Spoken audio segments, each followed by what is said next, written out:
Boa noite a todos, graça e paz. Uma oportunidade que Deus nos dá mais uma vez de estudarmos a palavra, pedindo a graça e a bênção de Deus sobre as nossas vidas. Quero convidá-lo a abrir a palavra no Evangelho de Mateus, capítulo 6, a partir do verso 25. Mateus, capítulo 6, verso 25. Enquanto você abre a Bíblia, quero lembrar que esse texto se encontra no Sermão da Montanha. Estamos, na verdade, no meio do Sermão da Montanha. Podemos colocar aqui como que um ápice deste sermão, um exemplo, um ensinamento muito profundo e muito válido para os nossos dias de hoje. Mateus capítulo 6, a partir do verso 25, nós lemos assim: Por isso vos digo, nas palavras de Jesus no Sermão da Montanha, não andeis ansiosos pela vossa vida, quanto ao que haveis de comer, nem pelo vosso corpo, quanto ao que haveis de vestir. Não é a vida mais do que o alimento e o corpo mais do que as vestes? Observai as aves do céu, não semeiam, não colhem, nem ajuntam em celeiros, contudo vosso Pai Celeste as sustenta. Porventura não valeis vós muito mais do que as aves? Qual de vós, por ansioso que esteja, pode acrescentar um côvado ao curso da sua vida? E por que andais ansiosos quanto ao vestuário? Considerai como crescem os lírios do campo. Eles não trabalham nem fiam. Eu, contudo, vos afirmo que nem Salomão, em toda a sua glória, se vestiu como qualquer deles. Ora, se Deus veste assim a erva do campo, que hoje existe e amanhã é lançada no forno, quanto mais a vós outros, homens de pequena fé. Porventura, não vos inquieteis, dizendo: que comeremos, que beberemos, ou com que nos vestiremos? Porque os gentios é que procuram todas estas coisas, pois vosso Pai Celeste sabe que necessitais de todas elas. Buscai, pois, em primeiro lugar o seu reino, a sua justiça, e todas estas coisas vos serão acrescentadas. Portanto, não vos inquieteis com o dia de amanhã, pois o amanhã trará os seus cuidados. Basta ao dia o seu próprio mal. Vamos orar? Pai, em nome de Jesus, queremos agradecer a oportunidade que o Senhor nos dá de juntos podermos abrir a Tua Palavra e termos a direção do Teu Espírito para ouvir, para entender, para experimentar a Tua Palavra.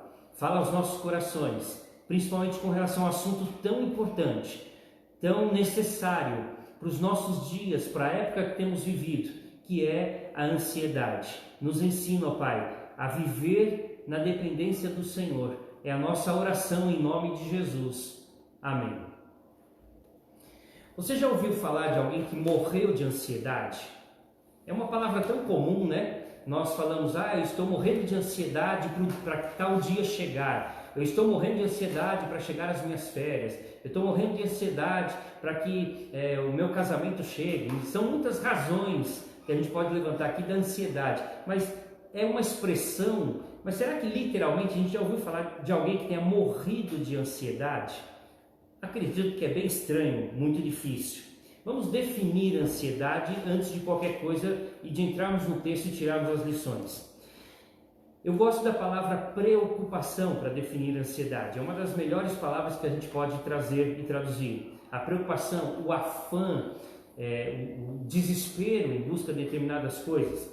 A palavra preocupação, ela se auto-explica. Se você quiser analisar um pouquinho, preocupação nada mais é do que estar pré-ocupado, ou seja, pré-ocupado, ocupado antes do tempo. Então a ansiedade é a preocupação, é estar ocupado antes mesmo das coisas acontecerem. E posso ir além, não é antes mesmo das coisas acontecerem somente, mas é antes mesmo de saber se as coisas vão acontecer. Quantas vezes você já se preocupou pelo dia de amanhã, achando que o seu patrão ia cobrar algo a mais do que você estava imaginando, ou quem sabe a prova seria muito difícil e nada daquilo aconteceu? Quer dizer, você viveu preocupado um dia, alguns dias, algumas semanas, talvez meses, e nada daquilo que você estava preocupado, ansioso, de fato aconteceu. Portanto, ansiedade é uma preocupação ou pré-ocupação totalmente inútil, porque a gente não sabe de fato do dia de amanhã. Mas a definição bíblica, o termo original para a gente, nos faz pensar algo bem interessante a respeito de preocupação ou ansiedade. A palavra dá ideia, e é o que Jesus está tentando trazer aqui, eu vou trazer dentro do contexto, você vai entender isso perfeitamente. Ansiedade significa dividir a mente em dois sentidos opostos, dividir a mente para dois caminhos diferentes. É como se eu quisesse olhar ao mesmo tempo para duas direções. Estranho, né? Se a gente conseguisse olhar para dois lugares ao mesmo tempo, isso não é possível. Ou se nós quiséssemos andar para dois sentidos opostos ao mesmo tempo, não tem como acontecer. Ou como se nós quiséssemos pensar em duas coisas ao mesmo tempo. Nós podemos pensar sequencialmente, mas ao mesmo tempo um pensamento. Portanto, o que Jesus está exatamente colocando é que a ansiedade é dividir o seu coração, é dividir a sua mente, o seu pensamento, é dividir a sua vontade em caminhos opostos. Por isso, Jesus coloca dentro do contexto o que a gente está colocando. Ele está falando um pouco antes, se você voltar no texto, capítulo 6, versos 19 até o verso 24, ele vai falar sobre algumas experiências de decisões que o ser humano tem que tomar. Ou seja, há dois tesouros, você precisa escolher um, ou o tesouro do céu, o tesouro da terra. Há luz e trevas, você precisa escolher um, não dá para você ficar dividido. Há dois senhores, Deus ou as riquezas, você precisa escolher um dos dois, não dá para agradar aos dois. Então Jesus coloca isso de forma muito clara. Assim ele começa o verso 25 dizendo: por isso vos digo. O por isso dá a entender que ele exatamente está fazendo esta colocação. Você não pode ficar dividido entre dois tesouros. Você não pode ficar dividido entre luz e trevas. Você não pode ficar dividido entre Deus e as riquezas, Deus e o mundo. Você precisa tomar uma decisão. Então ele diz: por isso não fique ansioso. Não tenha sua mente dividida, não fique distraído. Você quer um exemplo disso bem claro na Bíblia? Um exemplo que nós conhecemos? Quando Jesus vai visitar Marta, Maria e Lázaro, você lembra da história? Maria se senta aos pés de Jesus, começa a aprender de Jesus, e a palavra diz que Marta ficou distraída com os afazeres. A palavra distraída ali é exatamente preocupada, ansiosa, dividida, ou seja, ela estava ao mesmo tempo querendo dar atenção aos ensinos de Jesus, como também servir a todos os presentes. E Jesus diz para ela: Marta, não dá para você fazer isso. Maria escolheu a melhor parte, ela focou, ela concentrou, ela não dividiu a sua mente, ela pôde aprender, enquanto você distraiu a sua mente para lados opostos. Você precisa tomar uma decisão. É este o sentido de ansiedade. Há um detalhe mais aqui com relação à palavra por isso.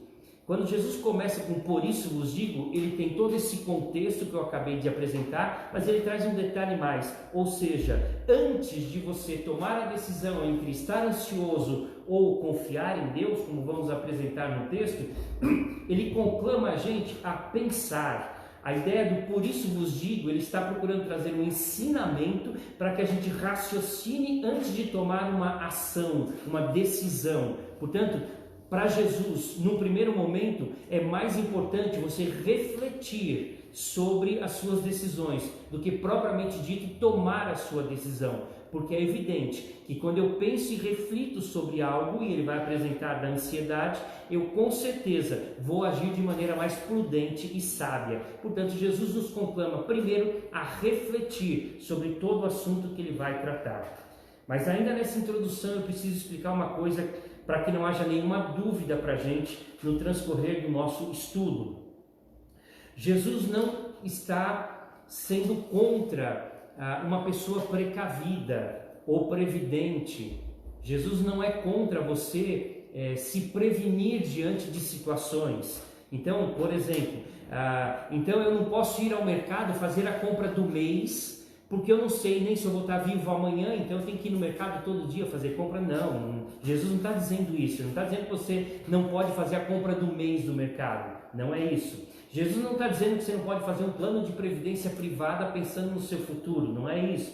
Jesus não está dizendo que você não tem que fazer um plano de saúde pensando no dia de amanhã, não é isso. Jesus não está dizendo que você não pode investir nos estudos dos seus filhos pensando no futuro deles, não é nada disso. Jesus não é contra esse tipo de previdência, de precaução. O que ele está dizendo é que nós não podemos colocar o nosso coração naquilo que é passageiro, naquilo que é deste mundo, porque essas coisas com certeza têm prazo de validade e vão passar. A ideia seria a seguinte: a melhor definição de ansiedade que o texto pode trazer para a gente é falta de confiança em Deus, pois a preocupação é prova de um fraco desenvolvimento espiritual, mostra que não cremos em Deus, mas que cremos em nós mesmos. Por isso Jesus diz: deposite a sua confiança em mim. Aí nós vamos aprender sobre a ansiedade. Então eu quero tratar com vocês hoje desse assunto que é tão importante.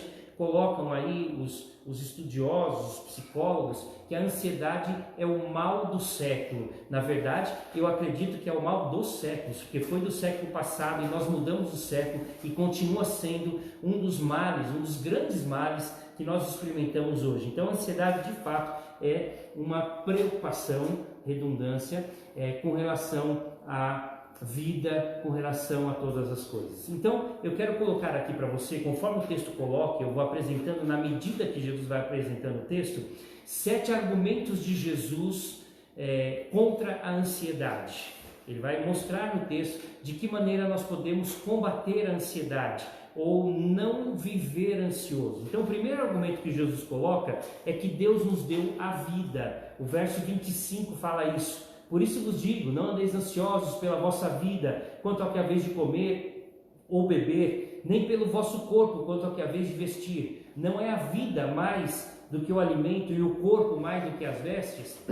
O primeiro argumento que Jesus coloca é que Deus nos deu a vida. Ora, vamos pensar, se Deus te deu a vida, Ele não vai te dar todas as demais coisas para que essa vida seja mantida? O que nós precisamos para viver? Alimento? Deus nos dá. O que nós precisamos de vestuário? Deus nos dá. Nós precisamos de trabalho? Nós precisamos de uma casa? Nós precisamos de uma família? O que nós precisamos para manter esta vida, Deus vai nos dar. O que Jesus está falando é que o mais valioso e o mais precioso Deus nos deu, que é a vida. E garanto para você, não existe dom, presente, bênção maior do que a vida. Você sabe muito bem disso. Como nós costumamos dizer, se eu estou com saúde, o resto eu enfrento. A vida é o dom mais valioso. E Jesus está dizendo, se Ele deu a vida, Ele não vai dar as demais coisas para a gente. Ou seja, tudo o que eu preciso será provido por Deus. Trará o sustento a mim. Por quê? Porque o mais valioso Ele trouxe. Sendo a vida o dom mais valioso, podemos então ficar tranquilos, porque Deus vai nos suprir de todas as demais coisas para que a vida seja mantida. O segundo argumento de Jesus é que nós devemos aprender com as aves. Ele continua no verso 26. Ele começa dizendo assim: observai as aves dos céus. A palavra observai, o verbo, significa olhai, aprendei eficientemente com. Sabe quando o professor está dando aula na escola e você está olhando fixamente para poder aprender a matéria? Sabe quando você está no trabalho, você não sabe um serviço e um colega seu do serviço vai te ensinar a fazer aquele trabalho, seja numa oficina, num computador, e você fica olhando atentamente com o objetivo de aprender? É a mesma coisa. O que Jesus está dizendo é: olhem para o céu, reparem nessas aves, aprendam com elas. Então, o segundo argumento de Jesus contra a ansiedade é que nós devemos aprender com as aves.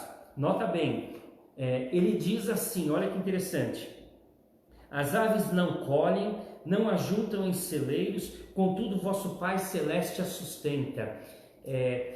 Talvez em desenho a gente possa ver lá o pica-pau, que é uma ave, trabalhando, plantando, juntando o fruto do trabalho, colocando num armazém ou colocando na despensa da casa. Mas é lógico que isso é um desenho. Na vida real você não encontra um passarinho que ele intencionalmente ele planta e ele colhe, ele cuida, ele tira a praga e depois ele faz a colheita e ajunta na despensa. Isso não existe. Agora eu pergunto, será que Deus não sustenta esse passarinho? Um passarinho morre de fome ele com certeza tem ali no chão, encontra alguma comida, ou debaixo de uma mesa, ou em cima de um telhado, ou nas copas das árvores, ou mesmo voando no céu, um bichinho menor. Ou seja, Deus sustenta o passarinho. Então o que Jesus está colocando para a gente não é uma exaltação à preguiça ou ao não trabalho. Então se o passarinho não trabalha e ele é sustentado, então também não preciso trabalhar que Deus vai me sustentar. Evidentemente não é isso. Jesus não está exaltando a preguiça e nem a ociosidade. O que Jesus está exaltando é a despreocupação ou a não ansiedade. Deus sustenta o passarinho, Deus vai sustentar você também. Portanto, nós somos mais valiosos, o final do verso 26, nós somos mais importantes para Deus do que o passarinho. Se Deus cuida do passarinho, Ele vai cuidar de nós. Não fique ansioso, não fique preocupado, aprenda com o passarinho. O terceiro argumento de Jesus também é muito interessante. A ansiedade é inútil, totalmente inútil. Olha o verso 27, ele diz assim: qual de vós, por ansioso que esteja, pode acrescentar um côvado ao curso da sua vida? A ideia aqui de côvado é aumentar a estatura. E aí então eu posso garantir para você, a ansiedade nunca trará um resultado efetivo para a nossa vida. Eu garanto isso para você, de maneira nenhuma. Pelo contrário, a ansiedade vai trazer muitos malefícios e a gente vai abordar isso daqui a pouco. A ansiedade não aumenta a nossa estatura, é o que o texto está falando. A ansiedade não acrescenta um dia, um segundo à nossa existência. A ansiedade não aumenta o nosso salário. A ansiedade não traz saúde, pelo contrário, tira a nossa saúde. A ansiedade não resolve os nossos problemas de relacionamento. A ansiedade não abre a porta de emprego. A ansiedade não coloca pão na nossa mesa. Portanto, a ansiedade não tem valor, ela é inútil. Você não consegue nada com a ansiedade. Jesus está colocando isso de forma muito clara. Você, se andar ansioso, não vai acrescentar à sua altura alguns centímetros. Não adianta. Você é desse tamanho, não dá para mudar. Você tem a sua vida, os dias contados, não há como mudar. Deus conhece e sabe todas as coisas. Portanto, em nenhum momento a ansiedade vai nos ajudar. Portanto, o terceiro argumento de Jesus é que a ansiedade é inútil. O quarto argumento de Jesus, novamente agora ele vai para o argumento prático. Ele vai dizer, nós devemos aprender com os lírios. Se primeiro ele diz, vamos aprender com os passarinhos, vamos aprender agora com a planta. E o verso 28, e ele vai colocar aqui algumas questões interessantes, ele diz assim: e por que andais ansiosos quanto ao vestuário?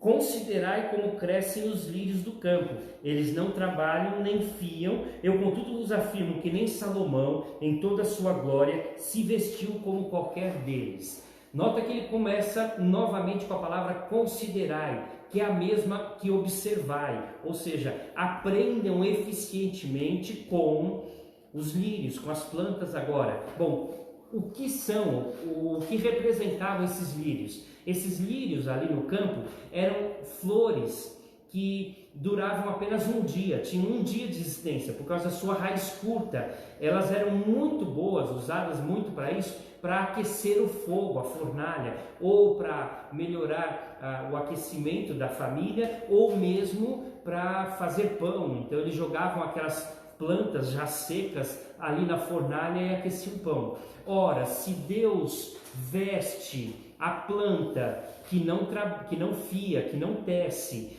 e só dura um dia e só serve para ser jogada no fogo, quanto mais nós. Novamente Deus coloca que a ansiedade não tem razão de ser, não tem lugar de ser, porque Deus cuida da planta. E ele dá um exemplo interessante com relação a isso. Ele diz assim, eu contudo vos afirmo, verso 29, que nem Salomão em toda a sua glória se vestiu como qualquer um deles. Bom, vamos lá para Salomão. Você sabe que Salomão foi o homem mais sábio do mundo. E você sabe também que Salomão, na sua época, foi o homem mais rico do mundo. Podemos dizer que até hoje, um dos homens mais ricos que o mundo conheceu foi Salomão. Ora, os empregados de Salomão, que serviam no palácio de Salomão, os empregados, os escravos, se vestiam de púrpura, que era o tecido mais nobre, e passavam ouro em pó no cabelo, para poder servir o rei. Imagina como eram os trajes de Salomão. O texto diz: a pequena flor do campo, que dura apenas um dia, tem muito mais a glória do que Salomão em toda a sua majestade.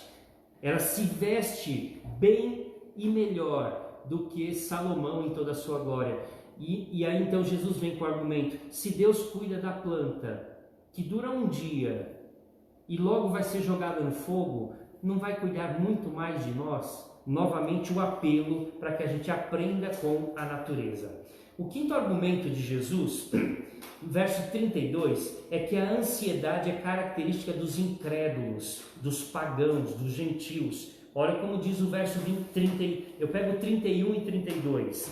Portanto, não vos inquieteis dizendo: que comeremos, que beberemos, ou com que nos vestiremos? Porque os gentios é que procuram todas essas coisas, pois o vosso Pai Celeste sabe que necessitais de todas elas. Nota bem, os gentios é que se preocupam com o que vão comer, o que vão vestir, como vão trabalhar, onde vão morar. Essas são as preocupações dos pagãos, dos gentios, dos incrédulos. Por quê? Porque eles não confiam em Deus. Eles vivem imensamente, intensamente à procura dessas coisas. A vida de quem não confia em Deus é baseada em buscar apenas as coisas em si. Eu tenho comida, eu tenho um lugar para morar, eu tenho meu sustento, eu tenho as minhas contas pagas, então está tudo bem com a minha vida. E eu pergunto: será que eu terei um emprego amanhã? Será que a minha família vai estar tudo bem amanhã? Será que a minha conta bancária vai estar em dia amanhã? Será que eu terei saúde amanhã? Como é que nós vamos responder essas coisas? Ou seja, a ansiedade não pode depender dos fatores externos. Vamos abordar também isso. Então o que Jesus está dizendo é: aquele que não confia em Deus, o incrédulo, ele vai viver desesperadamente à procura dessas coisas. Mas quem confia em Deus pode descansar nos braços de um Deus soberano, de um Deus providente, que vai suprir todas as nossas necessidades.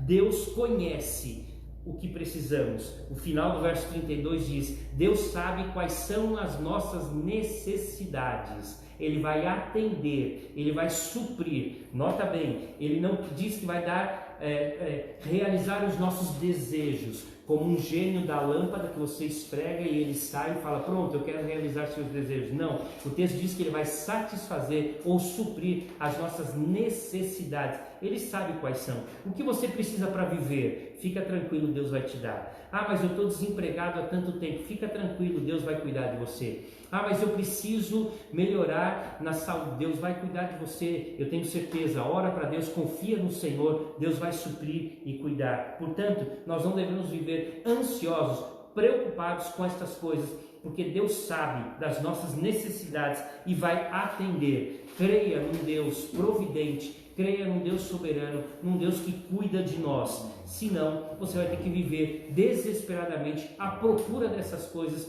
como os incrédulos fazem. Sexto argumento de Jesus contra a ansiedade: eu preciso saber direcionar a ansiedade para o foco certo. Direcionar a ansiedade para o foco certo. Veja o verso 33 como está. É o texto talvez mais nobre de todo esse parágrafo. Verso 33 diz: buscai, pois, em primeiro lugar o seu reino e a sua justiça, e todas estas coisas vos serão acrescentadas. Ou seja, buscar o reino de Deus significa, e a sua justiça, significa fazer a vontade de Deus. Então o que Deus quer da nossa parte é que a gente deposite nele a nossa confiança, porque Ele vai fazer todas as coisas que precisamos.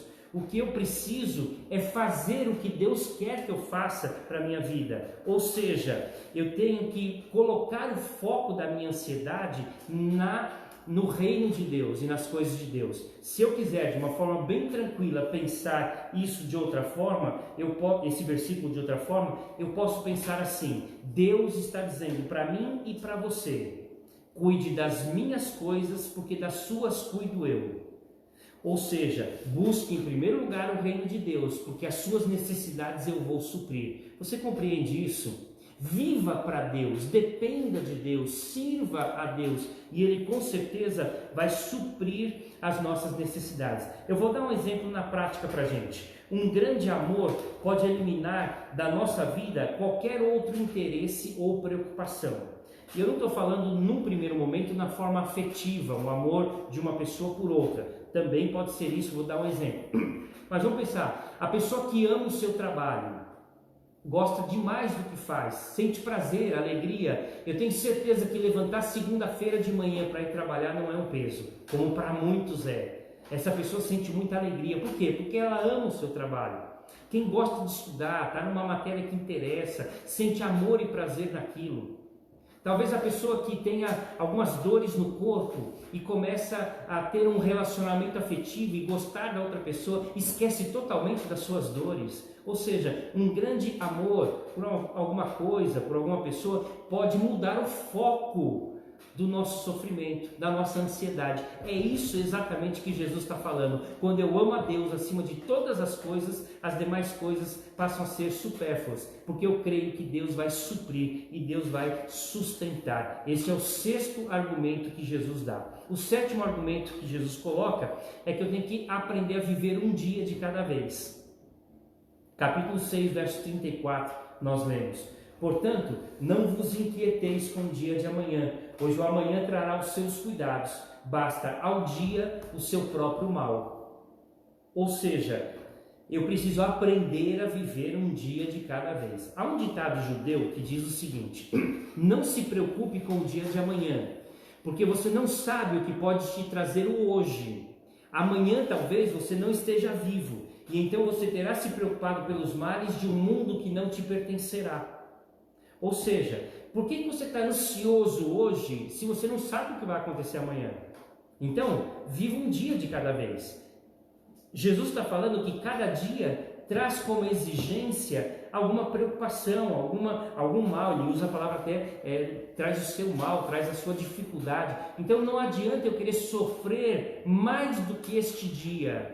Eu tenho que viver este dia, é o que eu preciso fazer. Nós devemos viver cada dia como ele se apresenta para nós. De novo, não está Jesus condenando a pessoa que vai no mercado e faz a compra do mês, não é isso. O que eu estou dizendo, que Jesus está colocando, é que você não pode colocar o seu coração, a sua ansiedade, o seu afã, a sua preocupação em algo que ainda não aconteceu. Você conhece a pessoa 3 em 1? Quando a gente fala 3 em 1, talvez muitos pensem alguém bem fortão, né?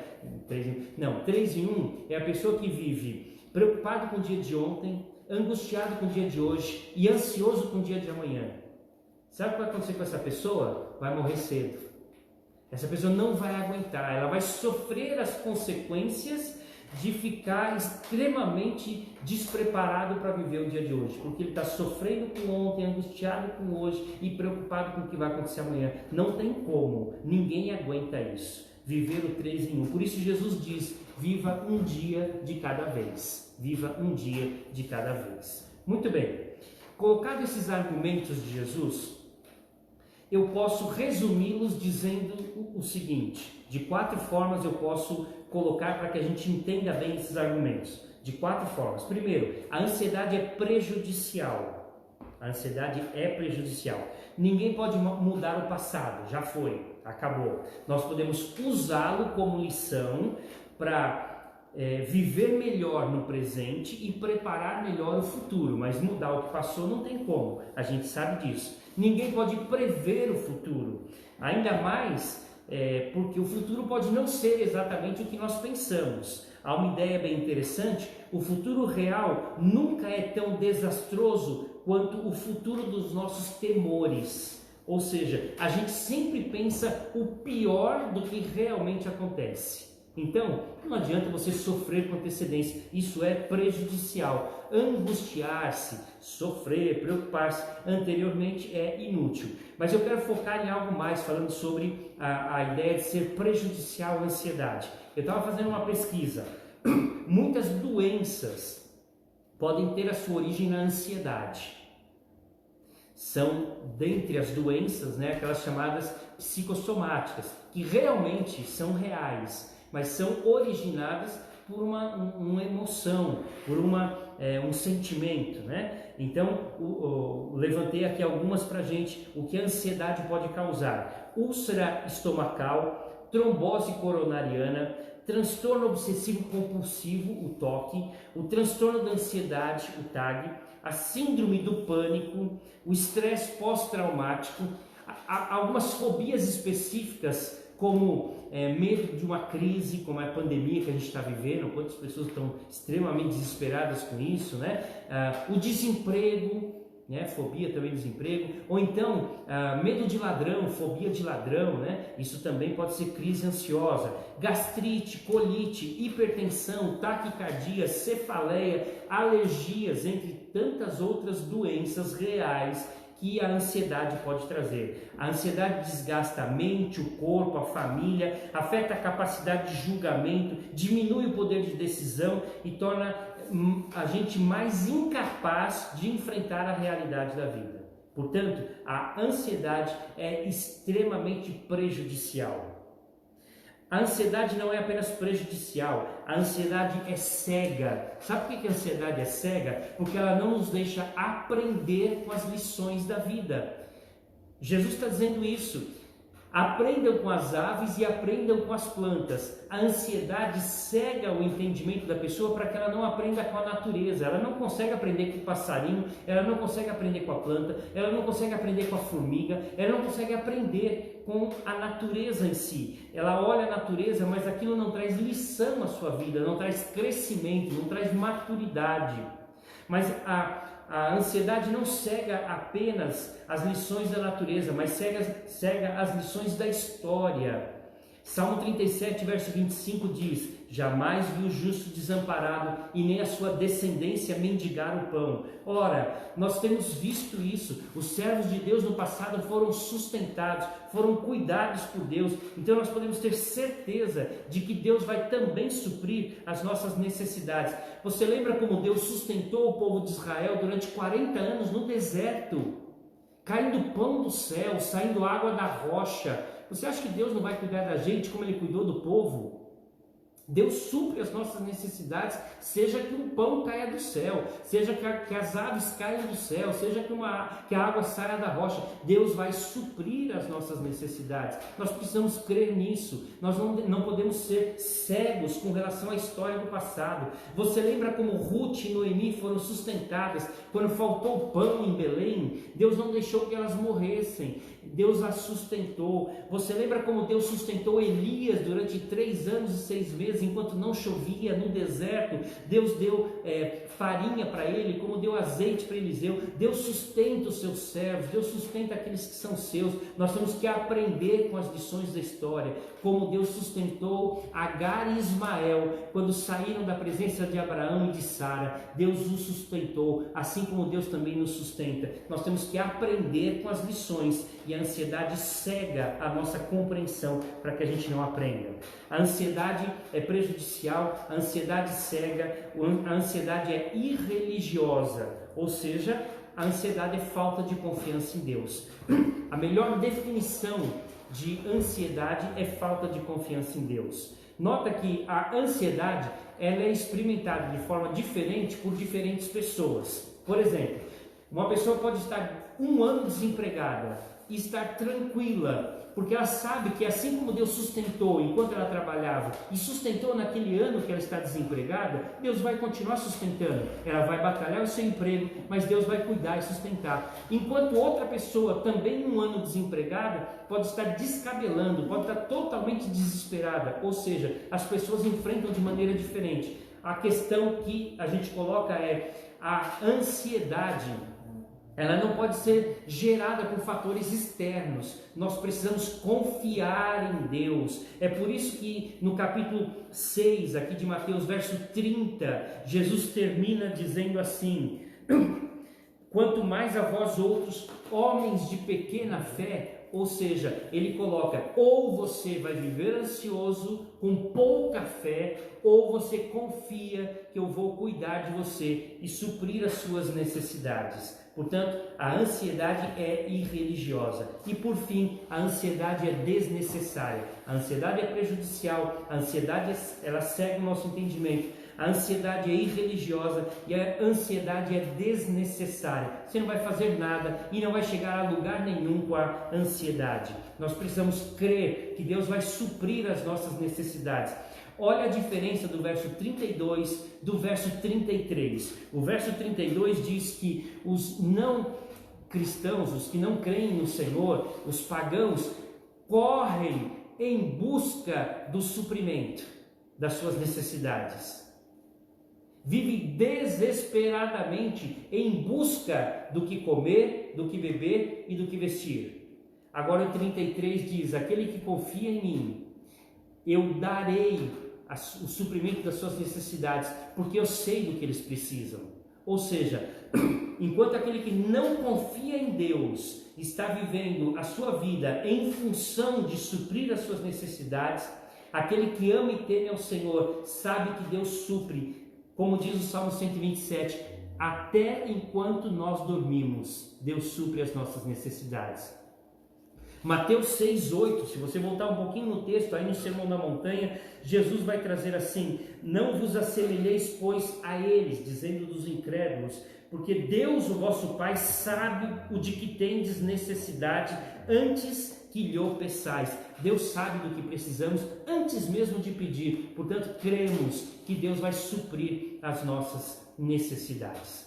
Eu quero partir para a conclusão, mas eu não podia terminar esta palavra de outra forma. Nós falamos sobre os argumentos de Jesus contra a ansiedade e resumimos esses argumentos dizendo que a ansiedade é desnecessária, a ansiedade é cega, a ansiedade é prejudicial e a ansiedade é irreligiosa. Mas agora, na conclusão, eu preciso colocar de forma breve, sucinta, como Deus nos ensina e como nós podemos combater a ansiedade, como eu posso tratar da ansiedade.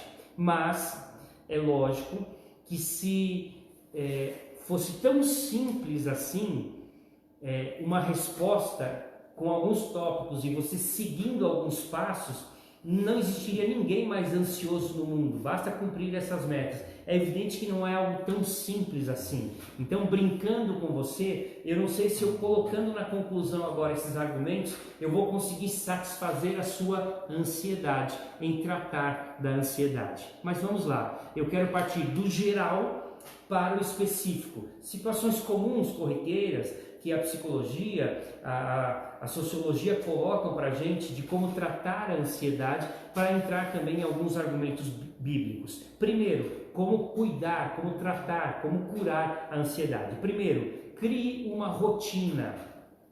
Sabe por que é importante criar uma rotina? Porque a ociosidade gera ansiedade.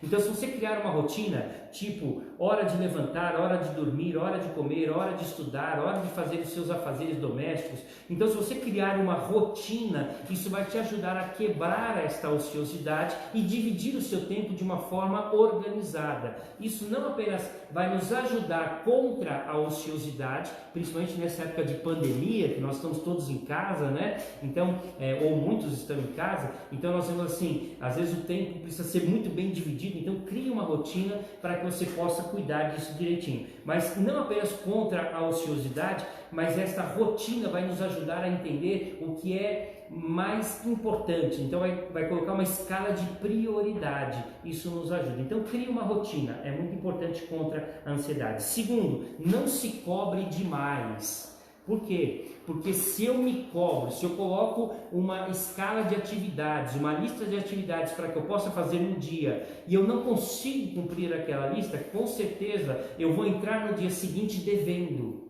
E isso vai gerar ansiedade, porque eu nunca vou conseguir satisfazer todas as coisas. Então eu preciso entender que não é possível fazer tudo o tempo todo. Nós temos limitações. Então não se cobre demais. Coloque com certeza as suas atividades para fazer, a sua rotina, mas não exija além daquilo que é possível. Não se cobre, porque você vai criar uma ansiedade desnecessária. Terceiro, os médicos colocam isso com clareza: cuide do seu corpo. Nós sabemos que 3 coisas são fundamentais: uma boa alimentação, um sono equilibrado e atividades físicas balanceadas nos ajudam a manter o equilíbrio entre corpo, alma, vida, o físico.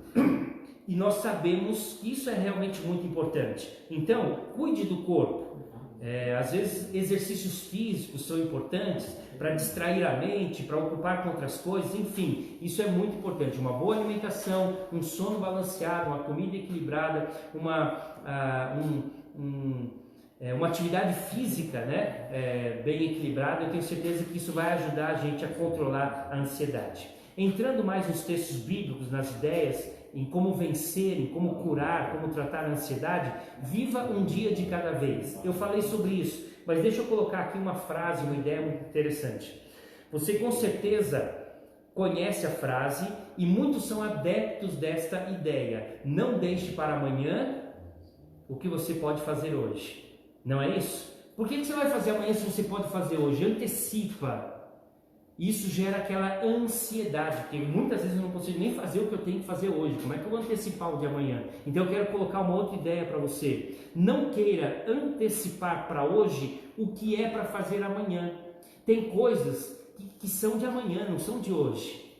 Usa o tempo que, entre aspas, sobrou de hoje para viver bem hoje.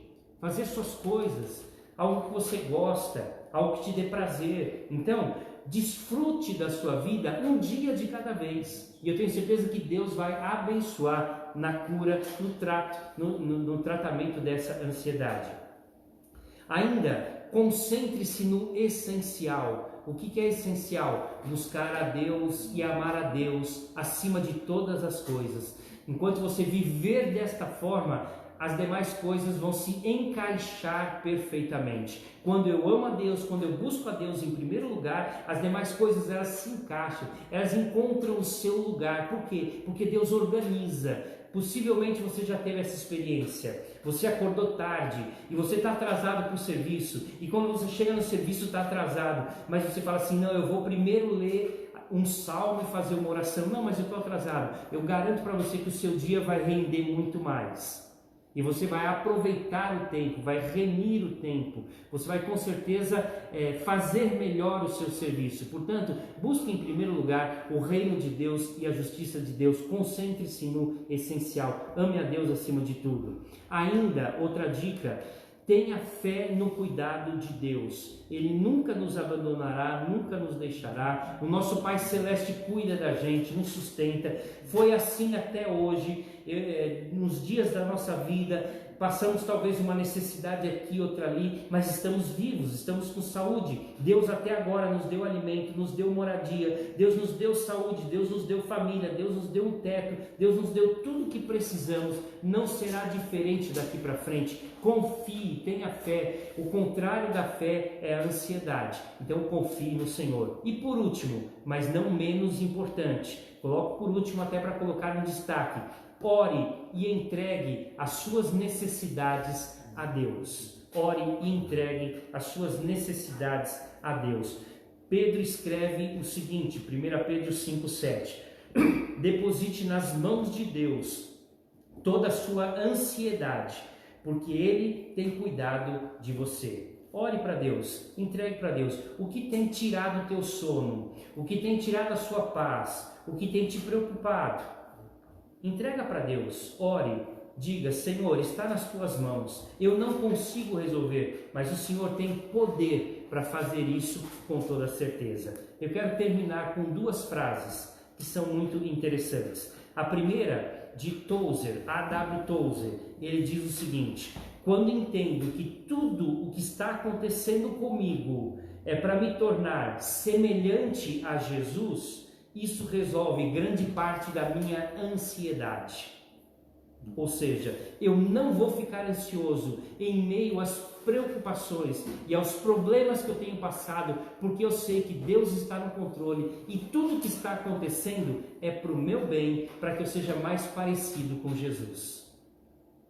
A segunda frase é uma oração: Deus, tira do meu coração essa ansiedade e me ensine que tudo acontece no seu tempo e não no meu tempo. Que Deus nos abençoe, que Deus nos ajude. Vamos orar?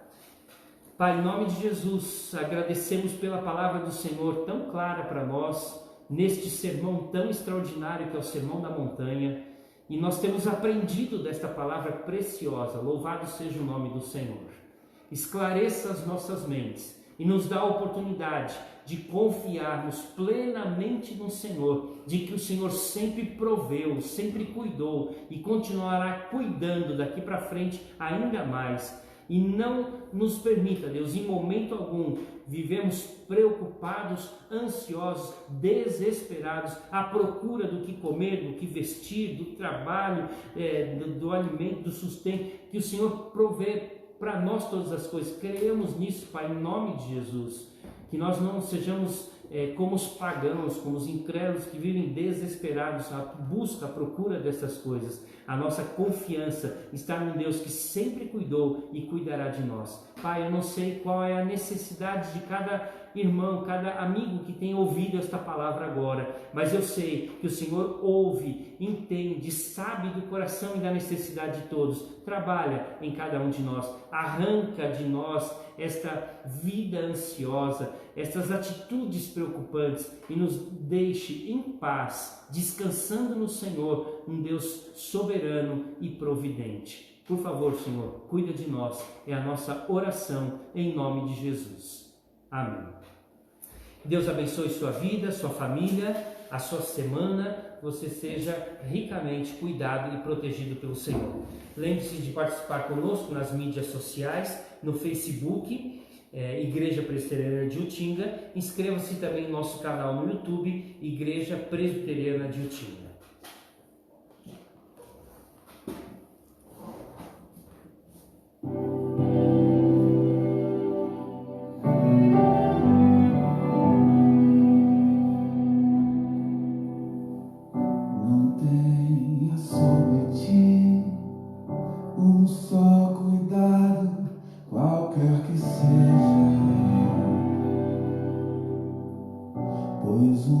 Somente seria muito para ti.